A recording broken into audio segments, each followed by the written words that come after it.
Assalamualaikum warahmatullahi wabarakatuh. InsyaAllah tajuk rahsia Al-Hayyul Qayyum.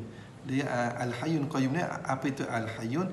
Hayyun itulah nama Allah Ta'ala yang dikatakan yang hidup. Yang hidup ni Qayyum itulah nama Allah Ta'ala juga yang berdiri sendiri. Jadi tuan-tuan, dalam kehidupan kita ni, dalam kehidupan kita seharian, kita kena minta doa, kena minta apa-apa keperluan kita dalam kehidupan kita, kita kena minta kepada yang hidup. Yang hidup lagi menghidupkan. Allah Ta'ala tu dia hidup dan dia menghidupkan. Kita ni hidup juga, tapi kita ni mati.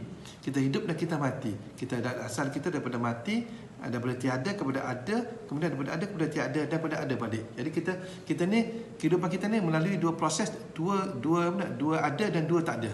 Tapi Allah Ta'ala ni tak ada. Maha suci Allah Ta'ala tidak ada proses tersebut. Allah Ta'ala ni, dia ni hayyum, dia hidup daripada awal sehingga selama-lamanya dia hidup. Jadi kita nak minta kepada Allah Ta'ala. Bagaimana cara kita nak minta kepada Allah Ta'ala? Apa doa dia, apa wirid dia? Inilah kaedah yang Ustaz akan kongsikan kepada tuan-tuan semua.